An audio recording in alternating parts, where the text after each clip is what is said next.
Dear students, इस video में हम बात करेंगे refraction from rare to denser medium at a convex spherical refracting surface. अगर आप इसे पढ़ेंगे तो आपको लगेगा कि ये वीडियो तो पहले भी आई हुई है, पहले भी इसी टॉपिक को डिस्कस किया गया है, बट ऐसा नहीं है बेटा। That was the case of the real image. अब इसमें हम वर्चुअल इमेज का केस लेंगे, ठीक है बेटा। ये X P Y spherical refracting surface है और वो भी कौन सा, कन्वेक्स। नाम से ही पता है कि कन्वेक्स जो है that is facing the rarer medium.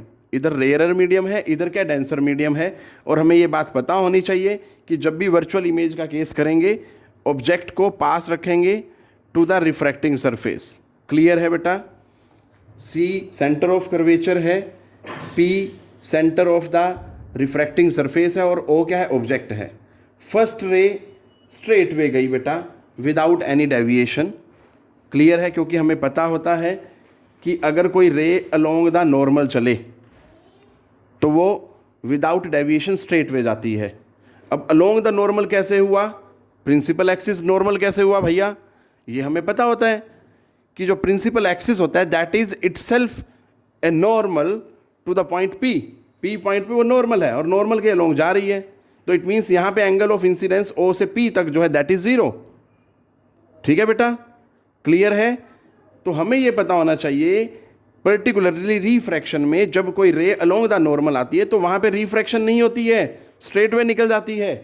ठीक है, तो ये तो हुई फर्स्ट रे की बात। अब हम एक और रे लेते हैं जो ओ पॉइंट से एमिट हुई और ए पॉइंट पे चली गई बेटा। ठीक है जी, ओ से एमिट हुई और ए पे चली गई। अब हमें इस पॉइंट ए पे नॉर्मल बनाना है। हमें क्या बनाना है, ए पॉइंट पे, क्योंकि ये रिफ्रैक्टिंग सरफेस है तो, और इसका स्फीयर इस तरह से बनेगा तो स्फीयर का सेंटर कहाँ है, यहाँ पे बेटा। तो इस पॉइंट से पास होते हुए हमें क्या बनाना है, नॉर्मल। लो जी, क्लियर है। ये नॉर्मल बना दिया हमने at point A to the refracting surface X P Y, या सिंपली बोले हम एक्स वाई बेटा। ठीक है, अब ये जो रे है रेयर मीडियम से आ रही है और जाना है उसने डेंसर में है। रेयर से डेंसर बेटा बेंड करेगी टुवार्ड्स द नॉर्मल। अब टुवार्ड्स द नॉर्मल अगर हम देखें, देखो दो चीज़ें हैं यहाँ पे। अगर मैं ये मान लूँ कि ये रिफ्रैक्टिंग सरफेस है ही नहीं तो रे ऐसे जाती। ठीक है जी, बात मानने वाली है। ठीक है, दूसरा अगर मैं देखूँ रेयर टू डेंसर तो ये बेंड होनी चाहिए टुवार्ड्स द नॉर्मल, ये ऐसे बेंड हो जानी चाहिए। बट बेटा जरा ध्यान दें, ना तो ये होगा ना ही ये होगा। ठीक है, ये क्यों नहीं होगा, क्योंकि यहाँ पे ऑलरेडी मीडियम है जो रेयर मीडियम को सेपरेट कर रहा है। दूसरा फिर ये क्यों नहीं होगा भाई, ये भी तो क्वेश्चन आता है। तो सिंपल सा जवाब है इसका बेटा, इतनी बेंडिंग जो है नहीं हो पाती। जो यहाँ पे एक्सटेंट ऑफ रिफ्रैक्शन है that is very much high, but ऐसा नहीं होता है। इतना ज़्यादा एक्सटेंट ऑफ रिफ्रैक्शन इम्पॉसिबल है। ठीक है, ये हम अज्यूम करके चलते हैं। इसलिए इट मीन्स ना तो ये रे ऐसे बेंड करेगी ना ये रे ऐसे बेंड करेगी। तो कैसे बेंड करेगी भैया, देखो, तो ये बीच का रास्ता अपनाएगी। ना तो ये रूल ब्रेक करेगी कि rare to denser towards the normal, तो ये बेंड कर जाएगी बेटा इस तरह से, that will be bending like this. ठीक है, और क्योंकि इतनी बेंडिंग नहीं होती है वो मैं बता चुका हूँ अभी अभी आपको। ठीक है, तो ये इस तरह से जाएगी बेटा जी। ये ए पॉइंट है, ये बी पॉइंट है। अब देखो रे, फर्स्ट रे तो सीधी निकल गई, आफ्टर रिफ्रैक्शन भी ये सीधा निकल गया, बट यहाँ पे जो रिफ्रैक्शन हुई ये रे ऐसे चली गई। अगर इसी ट्रेंड को देखें तो बेटा ये तो मिलेगी नहीं, दूर चली जाएगी। क्लियर। तो हमें क्या करना है, इमेज बनाने के लिए तो दो रेज चाहिए ना बेटा हमें, आफ्टर रिफ्रैक्शन कहीं ना कहीं तो मिलती हो ना वो। तो क्या करना है हमने बेटा, इसको पीछे ट्रेस करना है और यहाँ पे आके हमें क्या मिली बेटा, that is the image. Clear है, ये इमेज मिल गई हमें। So this is the image point. अब वही चीज़ें सारी, ए पॉइंट से परपेंडिकुलर प्लॉट करो A M.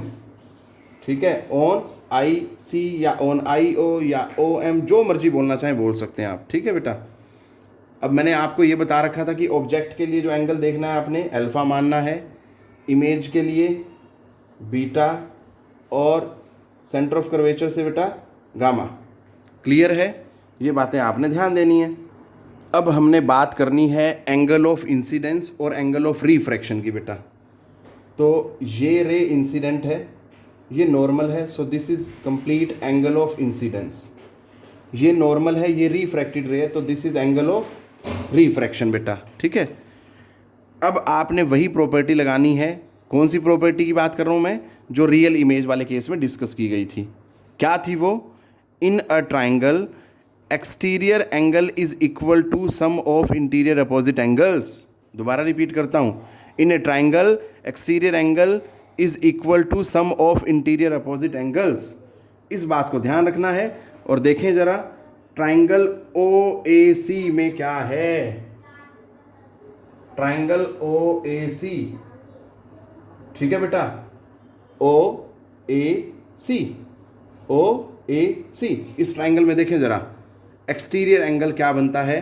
That is I, और इंटीरियर अपोजिट एंगल क्या बनते हैं? Alpha plus gamma. So I is equal to alpha plus gamma. ये तो नंबर 1 सीधा सीधा आ गया हमारे पास एंगल ऑफ इंसिडेंस की वैल्यू। क्लियर है बेटा? समझ गए? अब हमें देखनी है triangle I A C. Triangle I ए सी, ठीक है बेटा। देखो, इन ट्राइंगल आई ए सी। अब यहां पे देखें अगर हम, बेटा ध्यान से देखना, आई ए सी, कंफ्यूज मत हो जाना, इस एंगल पे फोकस नहीं करना। अब आपने इधर देखो जरा, ये स्ट्रेट लाइन जा रही है, I A B is a straight line, ठीक है बेटा। तो ये आर जो है एक्सटीरियर एंगल हुआ, और ये दो जो है इंटीरियर अपोजिट एंगल्स हुए। R is equal to gamma plus beta, ठीक है, R is equal to gamma plus beta.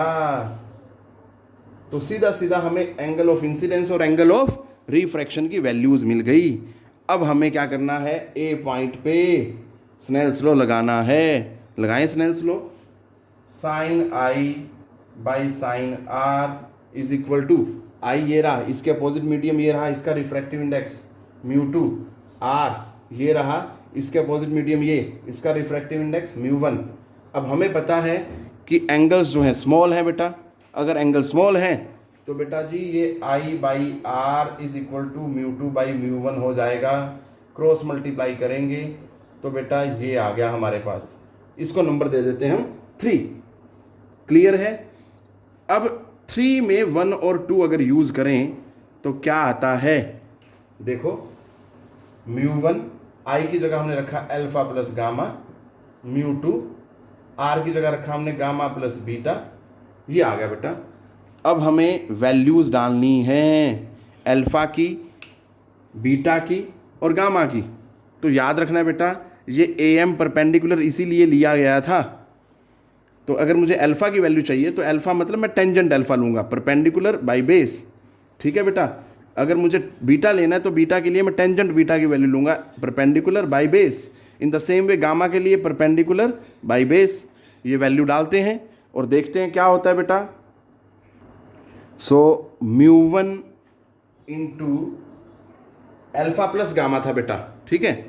तो अल्फा की वैल्यू क्या आती है वो देखें पहले, ए एम बाई में एम ओ, ठीक है बेटा, प्लस गामा, गामा की वैल्यू क्या है? ए एम बाई एम सी,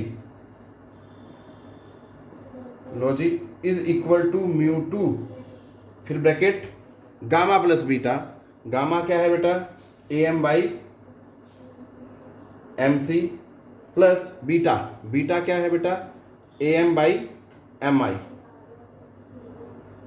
अब यहाँ पे फिर आपने ध्यान देना है, क्या ध्यान देना है बेटा? देखो, ए एम जो है थ्रू आउट कॉमन आ रहा है और एम को पी से रिप्लेस कर देना है, क्योंकि जो m है that is very close to p बेटा, और सभी डिस्टेंसेस p पॉइंट से मेजर किए जाएंगे।